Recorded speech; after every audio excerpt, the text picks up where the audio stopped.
That should be better, hopefully. Helps if you turn it on. Let me know if the sound is okay. It should be okay now. Welcome. Let me just check my sound here. All right. So welcome everybody to CanHammer TV. It is March the 25th, and we are in the thick of it now. So welcome everybody to this episode, and this will be Custodes Tactica episode 12 redo. But before that, we got a few other things to talk about. Let's see. How about hope everybody's well, staying safe, inside, isolating, keeping yourself safe. I was at the hospital today working, and it's a pretty quiet place right now because there's no visitors allowed, and you can walk the halls and not come across very many people. It's a little bit nice. It's a little bit eerie, but it's definitely a different mood to the hospital. We're seeing less patients. I did a lot of e-consults today, video consults. Patients do appreciate that. So interesting situation we find ourselves in. A lot of talk going back and forth now about what we should be doing, not doing, protection, and all this sort of things. So it's a tough time right now. So I hope everybody stays safe and be smart. Won't talk too much more about COVID. Despite GW shutting down, they continue to release. I think there was a new, it may have been the old one, but there was a fiction released about the upcoming AdMech Knights book. Now, of course, there's no, they said they're shutting down for 2 weeks. Now, if they open up again in 2 weeks, then we're probably not going to notice much difference. But as of right now, it's all closed. You can't order anything online. I don't know if anybody has checked out the website recently for the GW store, but it just says we're not taking any orders right now. So it's kind of hardcore, and so one wonders whether the release schedule is pushed back, or it's obviously pushed back, but whether it's been pushed back significantly. Which everything is just kind of frozen right now, and it remains frozen because nobody can play events or anything either. So it's kind of frozen. Like, the game is literally frozen, and So Tom says UK's lockdown is for 3 weeks. So yeah, so I think we are in the first kind of week and a half now of sort of lockdown, and so the schools, for example, are slated to come back not next week, the week after. And really, that will be an indication of how people think it's going. Certainly in the hospitals, we continue to see increased cases. The number of cases in the community is increasing. The number of people in the hospitals is increasing. So it's starting to become a bit nervous. Andrew, yes, Adepticon, they are doing the preview show as of when they last announced it. The question is whether they keep doing it. I assume they will, but there's a possibility that they cancel that, because to do that show, they're going to have to bring people in and put people together in the same room, and that may be hard for them to justify doing, to preview things that they're not releasing now. So who knows whether they're going to continue with the previews or not. Sergeant Tasty Cakes, welcome. Also Snoop DeVille, too bad can't stay, but thanks for saying hi. See Farsight as usual. Do you think Saga the Beast will get delayed? So no, Saga the Beast is not delayed. It's right here, in fact, because my man, I'm getting it. It has arrived. I think it got shipped before the ban, so I think people ordered it will get it as long as your store still has it. You obviously won't be able to go into a GW store and get it, but your friendly local game store may be able to get it. I think Dan is getting a supply, so if you want, you could get it off Dan at Red Dragon, and he is currently just doing deliveries because people are not going into the store, which is understandable. So if you want Saga the Beast, you can still get it. Of course, there's no rush because you ain't playing any games. But yes, it is. I think that's the last thing that we're going to see. Now, of course, they said they're only shutting down for 2 weeks, so who knows? Maybe in 2 weeks everything will come back, and that's it. So it's an interesting time, both in the world and in the hobby. Very interesting. And I don't think I've ever, well, I've definitely not experienced anything like this before, but this kind of complete shutdown. And so it's definitely a topic for conversation. So I hope everybody remains well. I'm super gutted that I painted up my Ares and I could not even get it on the table. Supposed to play against Francois tomorrow night, but we decided it would be better if we did not play in person. And in fact, we're probably just going to play Gloomhaven. So it is a great opportunity, though, to play video games and to play board games and things remotely, tabletop simulator. So there's a lot of things that people can still do, but it doesn't beat getting your guys on the table. What else have I been doing? So other than work, just being with family, staying with family. We're all stuck in the house basically when I'm not outside. I started playing Breath of the Wild again, which is amazing. I just got a new TV, and although Breath of the Wild is not a 4K game, it looks amazing on a nice TV. So I'm playing that again. Downloaded the Trials of Mana demo. I don't know if it seems a little bit too kind of Japanesey for me, but I'm gonna give that a go probably. Of course, I'm waiting for Final Fantasy VII Remake to come out. I heard there was a petition to get them to release it sooner. I doubt they will, but that is obviously something I'm keenly waiting for, and the reason why I upgraded my PlayStation and my TV. Yes, I do such things, just for one game. And I also reloaded Sekiro, and I suck at those kind of games, but I'm thinking I might play that a bit soon. Tom, yes, Command and Conquer Remaster. Oh man, that takes me back to like first year med school, so like 96, 97, something like that.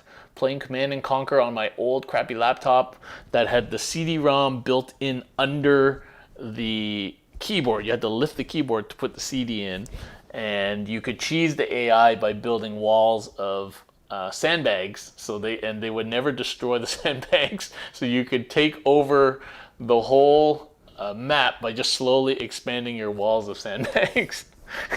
And slowly doing that, I won the game, because I'm not good at those kind of games. So that was kind of funny. I'm not sure how I figured that out, because I don't think in those days that we had things like GameFAQs and a lot of people posting stuff online. So nowadays it's easy to find a solution to any game. So that was pretty fun back then. So hobby-wise, people let me know what you're hobbying on. I'm still working on my Elder Jet bikes. They've now been all edge highlighted, and they are ready now for the double black stripe, which I'm going to put on the hood of the bikes. And so when I get a good chunk of time, I'm going to measure those out and sticky them out with tape, and then spray them up, and that'll be cool. I'm also waiting for some Eldar Runes stencils. So I was going to put a little line of stencils along the edge of the bike in black behind the stripes. That would look really cool. Got them from Fallout Hobbies, of course, but they take time, and I don't know when those are going to come. So SC Kron is making Night Lords. Pretty cool, with hopefully with all the little lightning details and stuff. And what other hobbies? I've still got my 4 Allarus to paint. I've got my the 2 dudes, what's his name, Valerian and Alea. They're still bare plastic. But I'm going to finish my Eldar first, even though we can't be playing any games right now. But good chance to get caught up on that. Yeah, so I think that's what I'm doing hobby-wise right now. Of course, I'm still doing content here that I can do solo. We're still doing the podcast, and we're doing TV episodes. So we'll keep that content coming. But the games have to stop for the minute, unfortunately, and that's unfortunately just what it is. See Farsight working on Spider-Fang and Custodes in the same army. That would look awesome.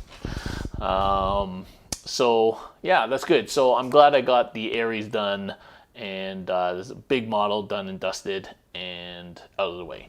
I also have the Genetia Crawl model, which I was waiting to see Sister's Rules before I actually unwrapped it. I might just unwrap it, but who knows. It's sitting up there on the top shelf, so I don't see it that much, so I don't get the temptation to rip it open, because it's one of those nice Horus Heresy boxes for like the kind of like the whatever character model line or whatever it's called.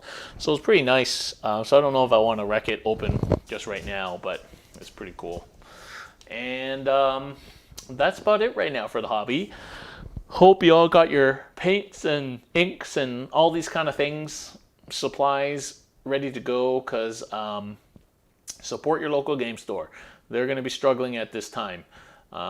Those guys don't make huge margins and profits, and so really try and support your local game store, because it's a tough time for people with jobs like that, non-essential services, and so support them if you can, otherwise they'll be gone. Rewarding yourself, painting a Lehman Russ, or painting Lehman Russ, as in like the 4-year-old dude. Okay, pretty cool. Rad Age tuned in. 30K Magnus model? No. Is there a 30K Magnus model? Oh yeah, there is. He's got like crazy hair. Yeah. Sean Stryker, are you going to stream any U versus U 40K games? You know, Sean, I really thought about it. And while I could do that in terms of like tutorial type games, it's no different from just doing a Tactica episode and just talking about that tactic and maybe showing that on the tabletop, which we're going to do tonight, as opposed to setting up a full game and the mission and the objectives and all that stuff. I don't think it really works, but I think you can use the tabletop to demo strategy and tactics, which is what we're going to try and do. But I don't think it works to actually try and play a game against yourself. Yeah. I think it would be much less time, way less effort, and just as much benefit to just highlight the particular tactics, set up a situation, highlight tactics, go through previous games, and comment and things like that. So people have told me that they find those helpful too when you go through previous streams sped up and you just kind of highlight strategies and thinking and tactics. So I think that's what we'll stick with. Hopefully it won't take too long for us to get together and play again. At the end of the day, it's fine for me and Francois to get together. Neither of our families are sick. We don't know any sick contacts, and we've been in isolation. But I'm probably more a risk to Francois and his family than he is to me. So I'd rather not put any of my friends at risk like that. So always trying to limit the exposure to my family as best I can. So I don't want to invite people over and get them sick, because that wouldn't be nice. So I'm probably the weakest link in this large chain of people. So yeah, your starting Custodes army just got up to 2,000 points. Cool, welcome. We're gonna have to wait a little bit longer for our book. Hopefully not too long, but yeah. S-Cron, if you're trying to link your list into the Twitch chat, that won't work. Why don't you just put it in the Discord, and people can look at it there. If you're not on the Discord, of course, you can find the link there.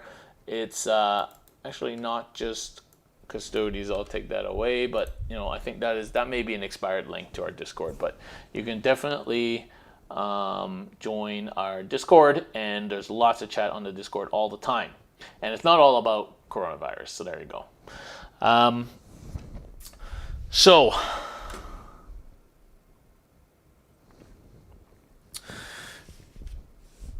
let's get started. Just a quick update about CCBB. So in case you missed it on the podcast yesterday, or the announcement on the website or on the Facebook page, we have delayed registrations until May 1st. We have the flexibility. Of waiting to see if we cancel or not, and so we will try and wait as long as we can, but leave people enough time to make plans if they are going to come. If by May 1st we don't really see a good indication that this is going to be resolved by August time, I think we will end up canceling. So we don't want people to send a bunch of money and then I have to send it all back. So we're just going to delay registration until May 1st and see how it goes over the April time. I think after April, the world is going to know if this is a thing or not in terms of seasonality and how chronic it's going to be. Also, because nobody's ever able to play tournaments and build ITC points, we have canceled the idea of doing an invitational this year, and hopefully we'll be able to do that next year. We are working on dates already for CanHammer Team next year, so keep a lookout for that. And yeah, that's it.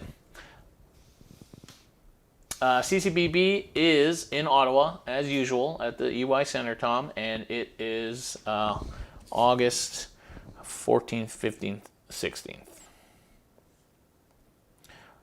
You can check it out, capitalcitybloodbath.com. It is currently that, anyway. Some people ask what I'm drinking. I'm drinking Pinot Noir from Willamette Valley. The best Pinot. West Coast Pinot is the best Pinot. Yeah, Tom, I thought you were coming over with Rob, in fact. It was the rumor I heard, but I haven't spoken to Rob in a while. But, and if you did, then you could definitely come over. I'm not sure how many acids you'd kick as part of the stream team. But it would be cool to have, and it would be a real shame if we cannot run CCBB this year. But things happen.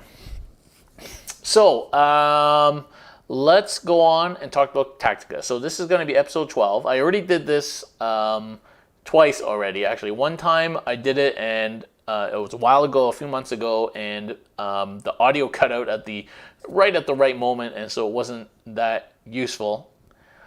And then the last time I did it, the stream was fritzing. I still never found out what the cause of that was, but it seems to be working fine now, so whatever. Chalk it up to Roger's stuff. So yeah. Is there a local Ottawa 40K league? It's not. There are a few different groups of people that play a lot, including myself. I don't think there's a formal league. There was talk with Dan actually to try and organize something like that, running through maybe Red Dragon or a couple of the stores. So currently there's groups of people that play at certain stores, which is unfortunate because it's not a big place and everybody should get together. But anyway, that's how it is. And so for sure you can get games through all these various places, and obviously I'm always looking for people to play on stream. Unfortunately, nothing much is happening right now, but yeah, that's kind of the Ottawa scene. So we are going to redo this episode, hopefully for the last time. Not that I don't like talking about it, but when you have to repeat the same thing, it does get a little bit wearisome. So tonight's topic is the Valdor book is out on the 28th, I think, or 27th or 28th, in the next few days, probably Saturday.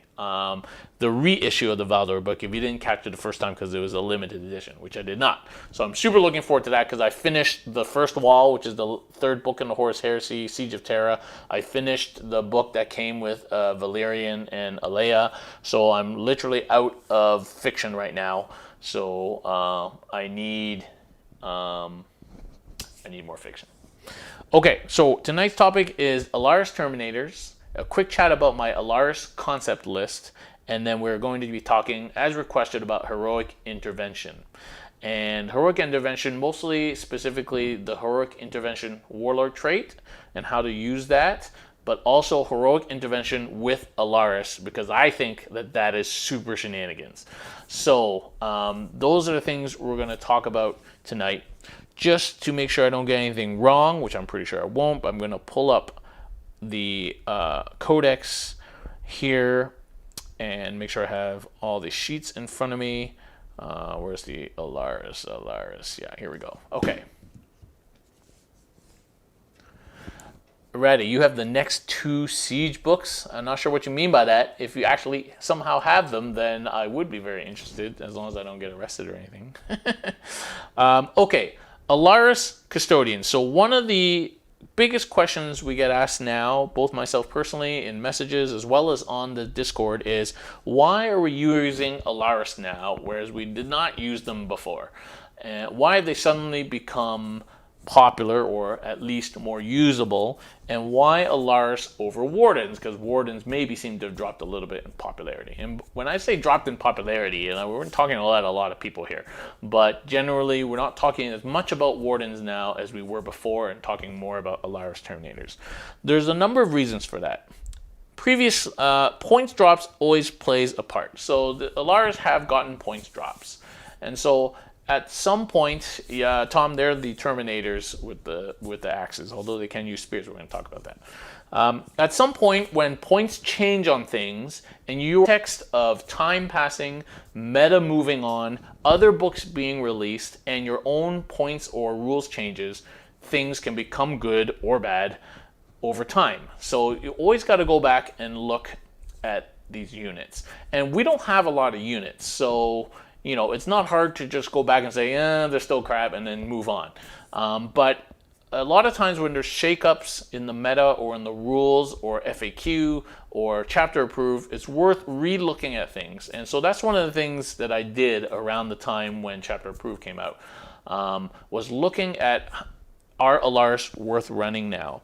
And I've always thought that they were nifty, but too expensive. And then they were strong, but not as strong as Aquilon Terminators. And so if you were going to pay for the expense to get Strength 8, you might as well pay a little bit more and get Strength 10. The Custodes book is not a book where you can really gain a lot by micromanaging 10, 20, 30, or even 50 points. You'll commonly make a list where you're left over 50, 60 points and you don't know what to do with it. So the difference between like 5 Allarus and 6 Aquilon or whatever is probably a point value that doesn't really matter.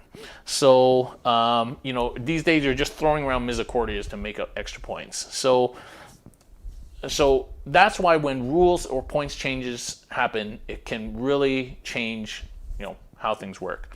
And then on top of that is kind of, for the longest time now, really there's only 2 ways of playing Custodes somewhat effectively. Number 1, you play kind of foot-based list. So basically a battalion plus other stuff, and that other stuff can be another battalion, like Bridger's kind of double battalion, full shield kind of list, or hammer units, so Wardens, Allarus, Aquilons, bikes, whatever. So, a couple of hammer units in a battalion. So that's kind of the foot way of playing Custodes. And then the other way is kind of play mech, where you invest heavily into mech, Caladius tanks, Palace tanks, maybe an Orion or an Ares tank, maybe the odd Dread. But a more mechanized list that can also be quite effective against certain types of lists. Each has its pros and cons, and one may be better than the other depending on who you're going to be playing, what kind of terrain you have, all these kind of things that we always say. So that's kind of the main 2 ways of playing. The way I used to play, which was a mix of tanks and foot, that doesn't seem to really work well anymore because since the Marine meta came out. So it's kind of like picking your poison and then investing into those. And then it also depends on what formats you play. So if you play ETC or WTC format, you cannot play the mech list because outside of Forge World, we have like no vehicles except for Land Raiders. So that kind of makes you play a certain way if you're playing WTC format. So going back to the Allarus Terminators. So why Allarus? Why Allarus? So they got cheaper. That's the main reason to relook at them again. Their rules didn't change. Is mostly that they got cheaper. Evil Honk, welcome. So when you relook at them, what are we talking about? So we're not talking too much about the stats because generally they have the same stats, but let's compare them to say a Warden, okay? And you, in terms of points values, you will get more Wardens for your buck than Allarus Terminators, but not that many more. And as the points values, as they get cheaper, that difference in points becomes less. So first of all, Wardens Deep Strike natively without spending a CP. We generally have 8 CP, maybe 9. If you're running the double battalion, this question of Wardens versus Allarus doesn't matter to you. So your normal single battalion list, you got 8, maybe 9 CP. And usually you're taking attacks to get that extra 1 CP, which generally is not worth it. So you're talking 8 CP, you're talking 3 for a homer, so now you're down to 5. So to spend that 1 CP to Deep Strike Wardens does feel bad sometimes. Evil Honk, you're new and you have 750 points of Custodes, don't really know what to do with them, you're not enjoying them, and wouldn't even know how to build a 2K list since you can't afford Forge World. Well, you've come to the right place, Evil Honk. Do check out all the content that we have on the YouTube, CanHammer YouTube. And if you don't get inspired by that, then maybe Custodes is not the right army for you. But I hope it is. Check it out. Unfortunately, you kind of started at a bad time when you're not actually supposed to go. You're not supposed to go out and play games. And if you don't know what you're doing, you will get noob stomped, unfortunately, these days. But, everybody gets noob stomped no matter what army they play at the beginning. So don't be too discouraged. But, yeah. Okay, so they deep strike without spending CP, and that is big. Okay. And remember, and we'll talk about that when we do our episode on deployment, but you don't have to deep strike them, okay? But you can for free. So there's an option for that. And there's something to be said about having dangerous units to keep your opponent honest to screen. Number 2, they have an extra wound over Wardens, and that is big. That's way better than a 6-up Feel No Pain. I think I can count on 2 hands in all my games with Wardens the number of 6-up Feel No Pains I've ever made. It's not high. And so having that extra wound makes up for the less bodies, and it's way better than a 6-up Feel No Pain. So now, again, if the rules change and Wardens get a 5-up Feel No Pain, that becomes very different. But for now, a lot of 3 damage weapons out there. That 4 wounds is a big difference.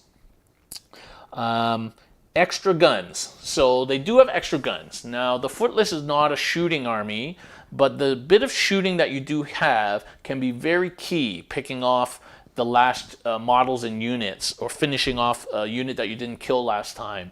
It's very good at killing characters because of 2 damage. So the shooting that we have is useful in a foot list. So to have extra shooting is useful. Now the grenades are AP3, only do 1 damage with D3 shots, and it's assault. So it can be useful to have those little grenade launchers. And especially if you're talking about sniping, which we're going to talk about in a second, you want more guns. If you're going to try and snipe something out, you want to put as many guns into it as you have. So the fact that they have extra gun is very useful. And it's way better than having a Misericordia, I'll tell you that straight up. Okay, axes versus spears. So there is the option with Allarus Terminators to take the spear. Okay, and you may think, oh, why would I want to take a spear? But that is something. Now, Wardens also have that option. So people forget that these units can take spears, but you should think about that. Now, I'm not going to do that because I'd have to go and change all my freaking axes on my models, which I'm not doing. And generally, the axes are good. We're talking Strength 7 and Strength 5, as we've worked out before, are the 2 cutoff points for difference between axes and spears. Otherwise, for everything else, the spears are better. The axes are better. So generally, I would just leave the axes on, especially if that's how you modeled. But to save points, you could put spears on.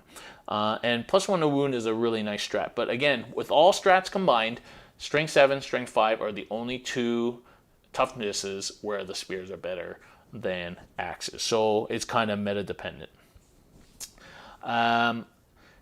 So character sniping. Okay, so they have a stratagem which lets you shoot at characters. So they let you snipe. And now when you have the AP3, 1 damage, D3 shots, assault, plus your rapid firing, axe gun, and you got like 6 guys, that's a lot of shots. That's gonna kill most characters. So that can be key. And right now with Grey Knights, with Chaos, Eldar characters, there's a lot of nice characters you can kill out there that give a lot of benefits to people around them. So you have to do the math in your head before you spend that CP to see if it's worth doing.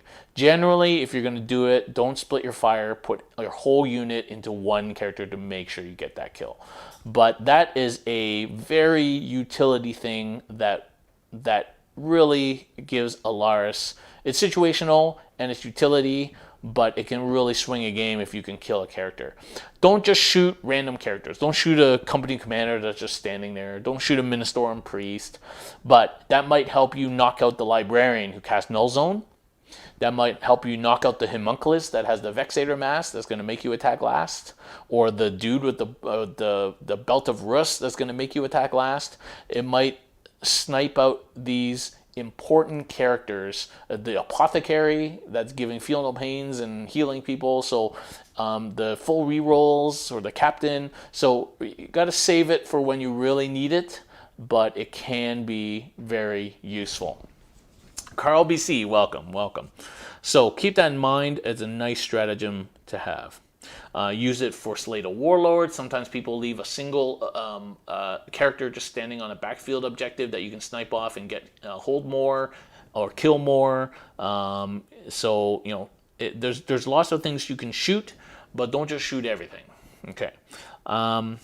Second stratagem that they have that's really useful, if slightly situational, is the no overwatch stratagem. So concussion grenades. So unfortunately, it's against infantry only. But if it wasn't, it would be way better. But preventing overwatch can be a thing these days. And then as a bonus, it also gives them -1 to hit in the combat phase. So definitely something you can do on Centurions. If you want to charge into a bunch of Centurions and they got like a whole crap ton of like -1 AP bolters and heavy bolters, that's something definitely you want to consider. But and it makes them -1 to hit as well. So you know, aggressors are already -1 to hit, so making them -2 to hit can be a big deal, and not taking that overwatch. So there are a bunch of infantry units you don't really want to eat overwatch. You can always hide behind a rune, and it'd be nice to give them -1 to hit as well. So keep that in mind. It is a nice stratagem as well.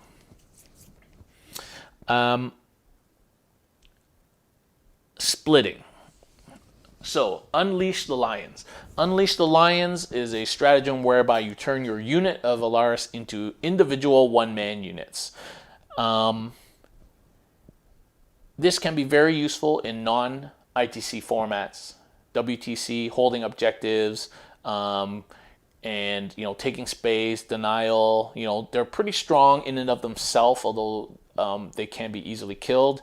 So it can be useful in formats like that. In ITC, it is generally not good because you're turning a hard-to-kill unit in an army that requires the opponent not to kill any units into separate, much easier to kill units, and thus maybe giving up kills and kill more.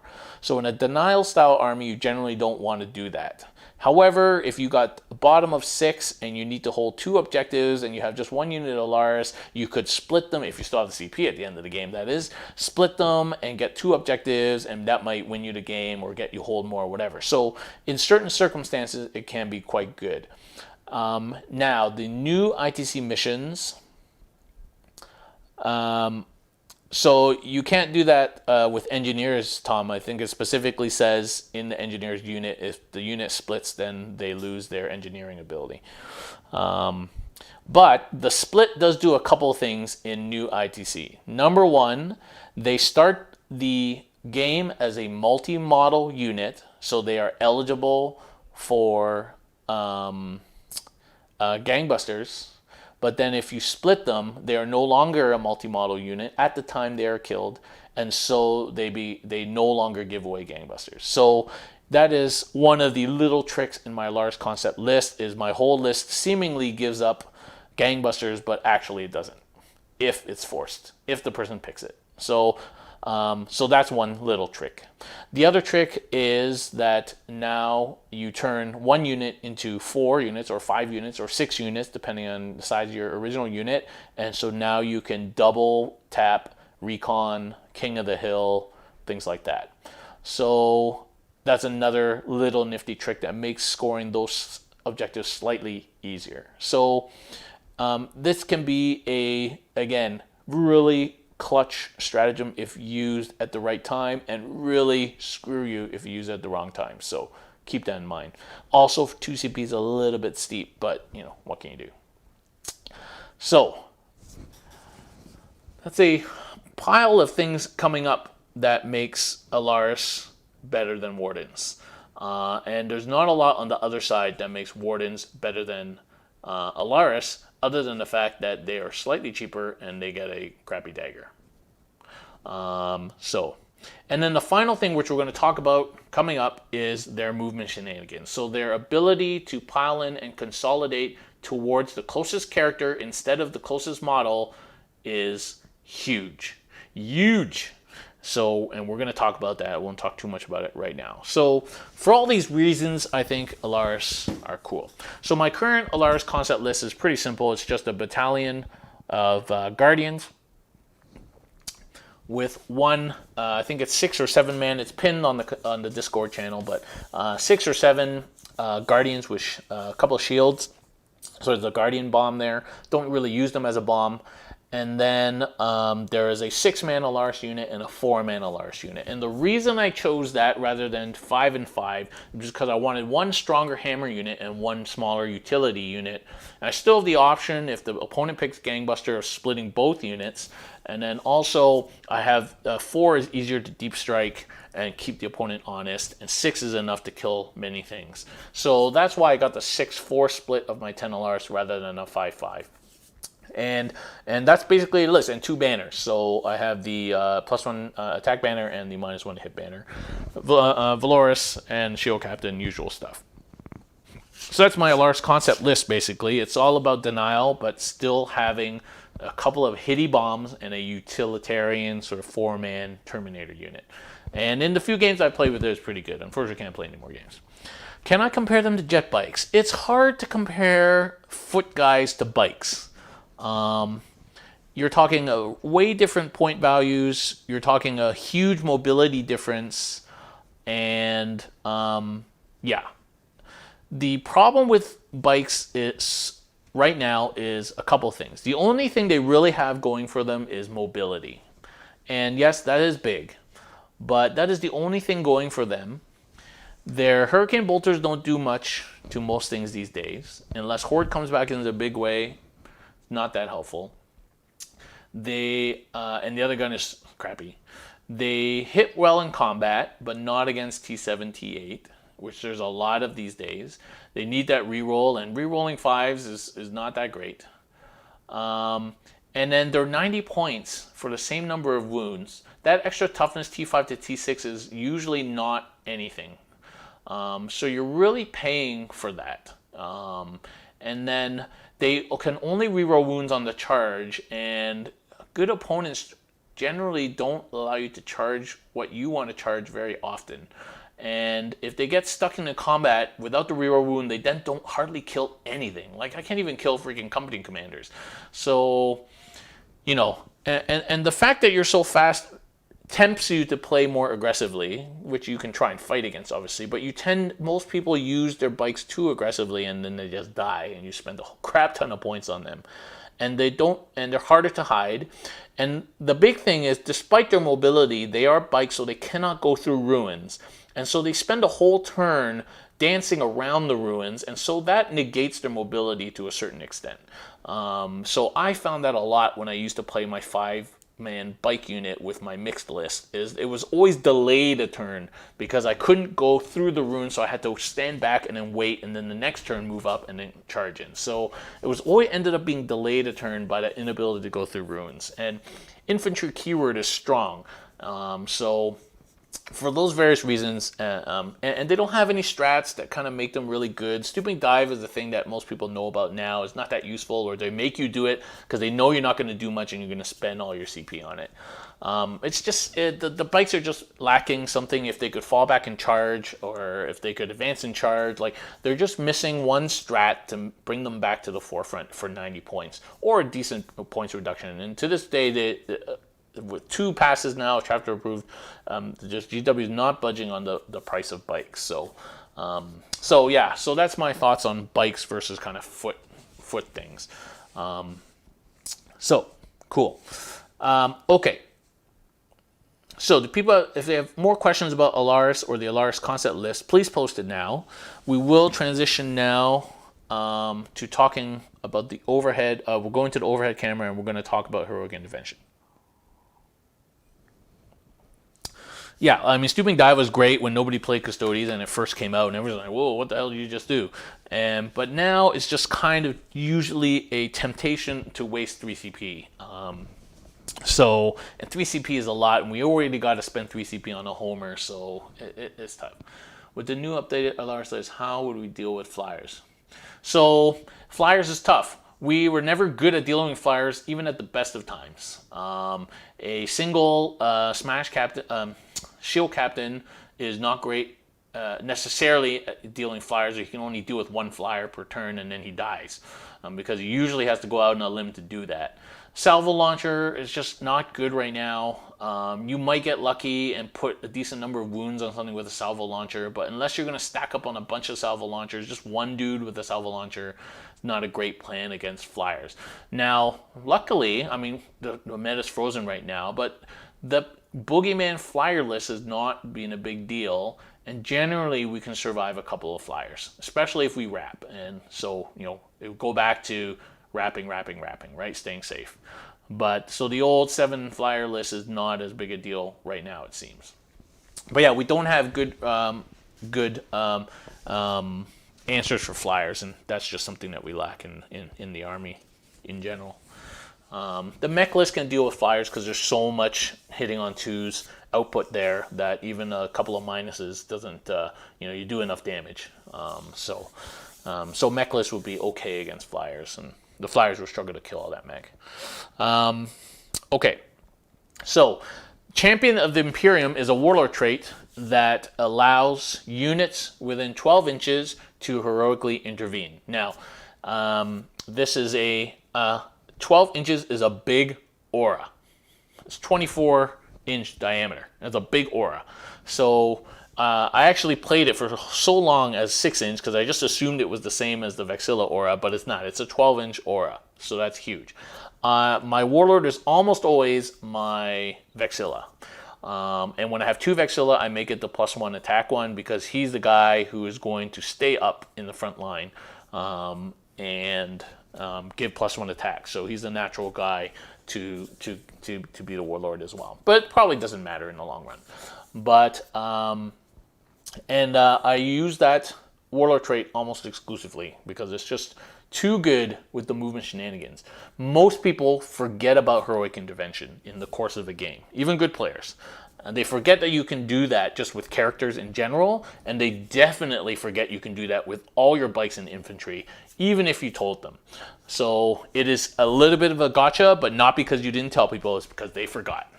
So definitely it is a very nice little trick.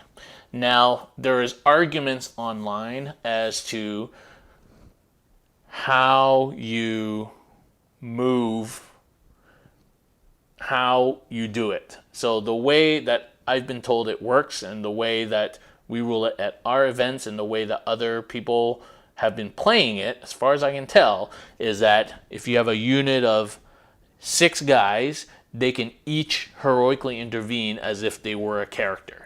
Okay, so if you have a guy who's, and remember you can heroic intervene even if there's a model within an inch of you, as long as you're not based. So if you have one model that's based in your unit, the other models in a unit can still heroically intervene.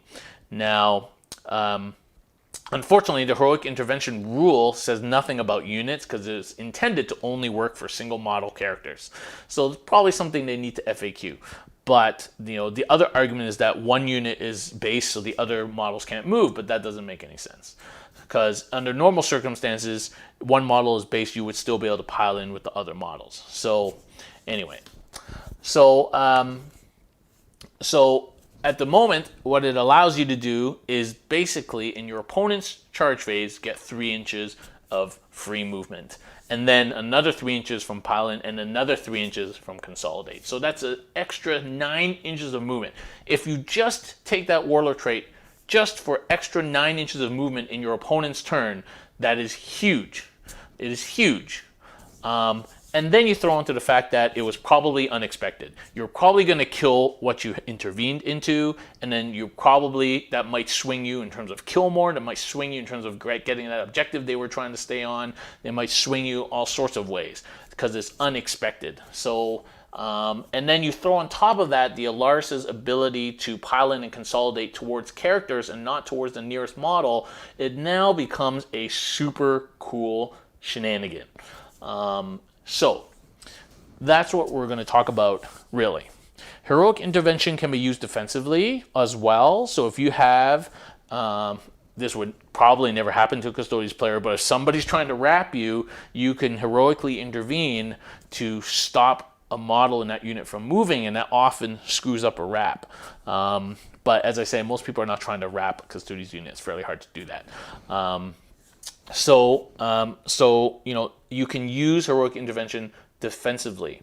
And the other key to keep in mind with heroic intervention is, okay, let's say you have a unit here and it's being charged here. You don't have, this is not, then you have a character here. He's not the only thing that can intervene. On the other side of the table, if you have a dude who's within 3 inches of another unit, he can intervene. So it doesn't have to be just where the charging is happening, although that's where your attention is. You can intervene anywhere on the table. Any model can do it as long as they have the ability to intervene. They don't have to be being charged or near a combat. Okay, so keep that in mind too. So these are some nifty uses of heroic intervention. As I say, it's probably one of the least remembered rules that people have. So we're going to go over to the table here and show you some action. Where is the overhead?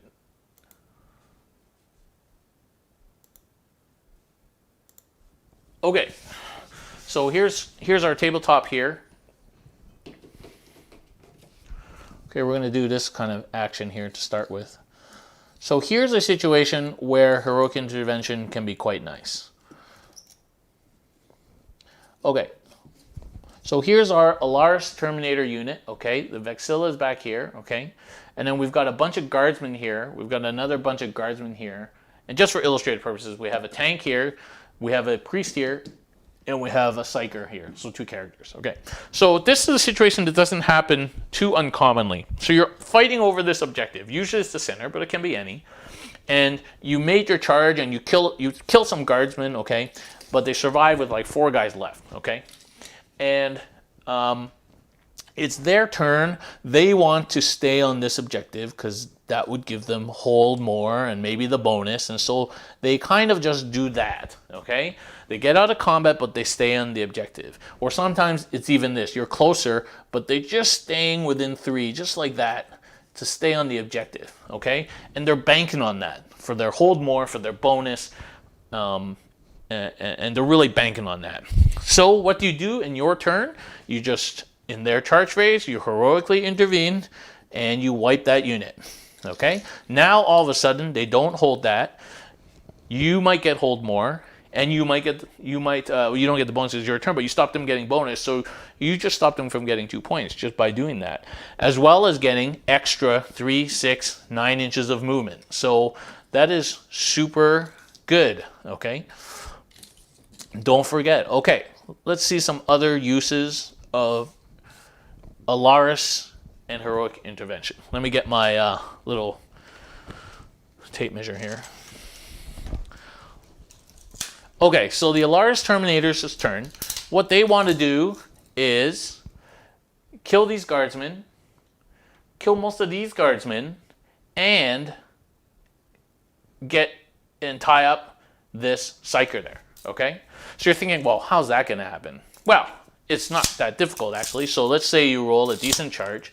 You end up coming like here. Okay? Boom, boom, boom, boom, boom, boom. Okay? Whatever. Okay? And then you kill, so let's say you kill this unit. Okay? And then here, they're trying to protect the psyker. So you're like, okay, I'm going to take, you know, and then when you pile in, you're kind of like this.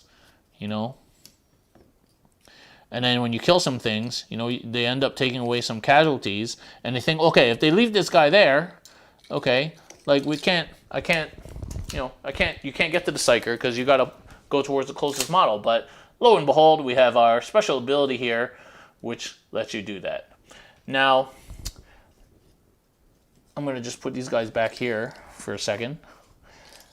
So when we say, so the rule says they can pile in and consolidate towards the nearest enemy character, okay?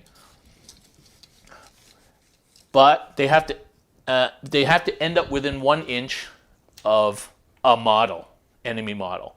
Not the nearest model, not the character, a model, an enemy model, okay? So if this, let's say this Allarus Terminator is moving, okay?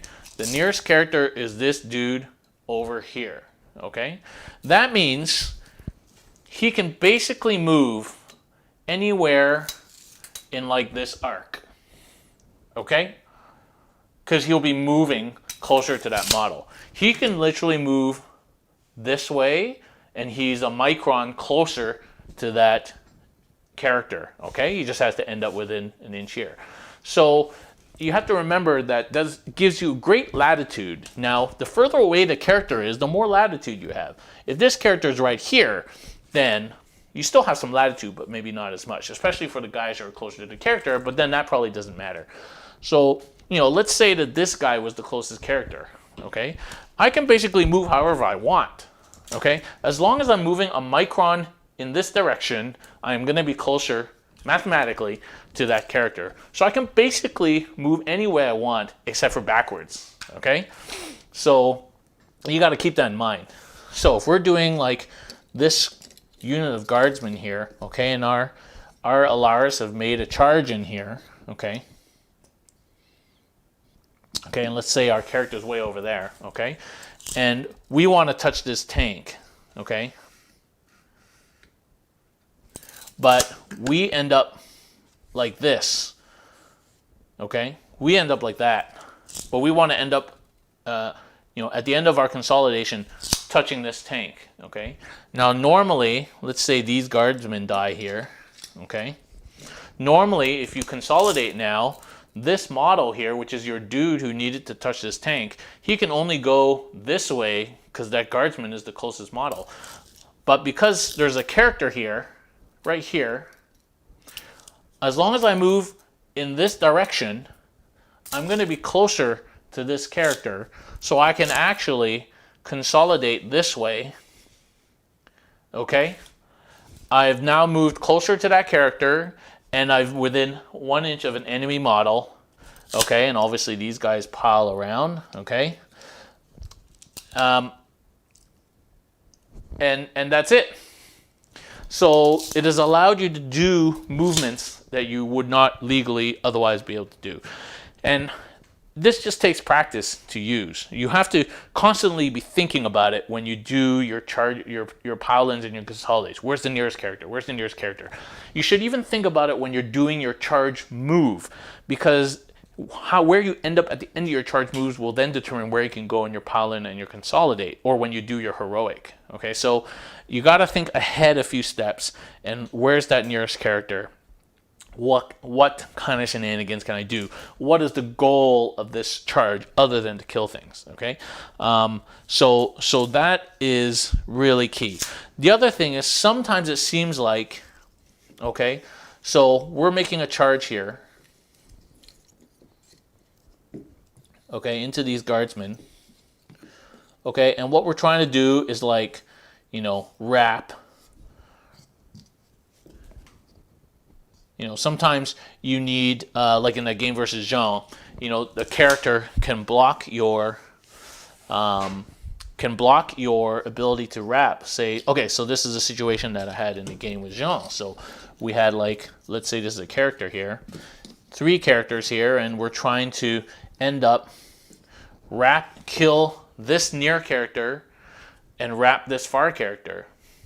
But what happens is, you know, you charge in here, but this character eventually intervenes and stops your guys from moving. But you can still move towards the character despite that because of the Allarus ability. So, sorry, I didn't illustrate it very well, and I'm probably not explaining it very well, but you just have to remember that it gives you the ability to move in ways that you cannot otherwise legally move, because you can move towards the nearest character, and you don't have to end up next to that character. You just have to end up next to an enemy model. In fact, if it didn't even have that stipulation, it would be so good. Of course, it's not quite as good as the, you know, Iron Hands, just move 6 inches in any freaking direction you want, but it's still pretty good. It's a much more moderated version of that Iron Hands craziness. So I hope you can see then that in your opponent's phase, you can get 9 inches of free movement. 9 inches is a lot, okay? And in your own phase, it really gives you flexibility in terms of how you charge, pile in, and consolidate for maximum movement and for maximum effect. Wrapping things, killing things, bad touching things, getting to characters, things like that, okay? So it's the finesse of the combat phase which you really need to learn to play a mostly melee combat army effectively. You need to be able to engage what you want to engage, you need to be able to move forward quickly, and you need to be able to wrap. Those are the keys to surviving. All right. I hope that was helpful for people. Do ask question time now if you have questions. You can either ask it on the stream or you can ask it in the Discord if you're on the Discord. But we will be wrapping up soon. I'm a little bit tired after a busy day at the hospital, but I really wanted to get this done for people, and so we have done it. Probably got slightly shorter every time.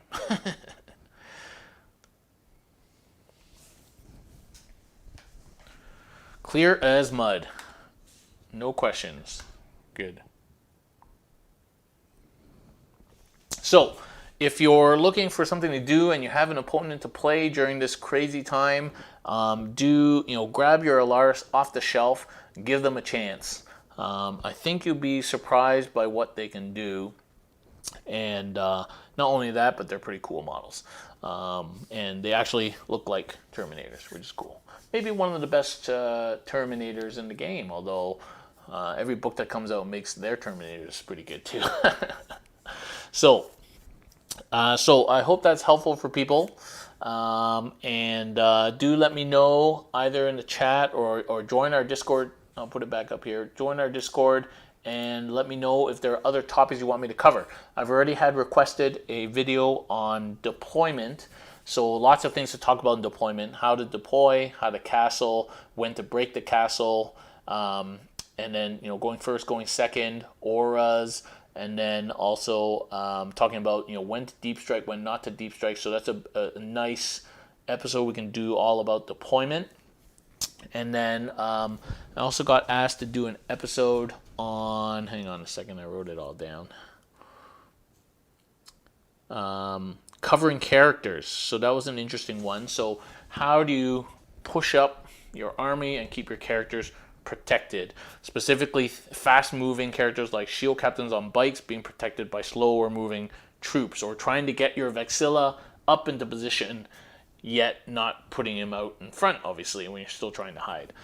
So the game against Jean, as you people, if you haven't watched the game against Jean, you should watch that. It's pretty much a masterclass, hopefully, if I may say so myself, on playing an assault army against a shooty army. And all these elements were in there: heroic intervention, wrapping, how to move out and protect your character from, there was lots of tactics, talks about how to not get my shield captain shot at while he went and did his postman stuff. So definitely a good bat rep to watch. That just brings up how to play with some of the new ITC secondaries. We can definitely cover that. So Postman, King of the Hill, and maybe Born for Greatness. So we can definitely do a video on ITC secondaries. That's a popular question. So we can definitely go through all those things. So keep us churning through this crazy quarantine period. Okay, well that wraps it up. Unless people got more questions, put it on the chat.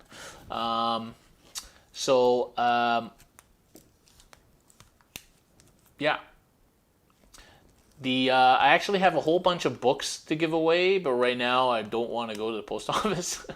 So it's just going to build. So I have like all the recent Psychic Awakenings, and I have like 6 or 7 books to give away from Hoyt at Thunder Games and Gifts. So I will be doing that once we're able to get them posted off again. But you can look forward to that coming up.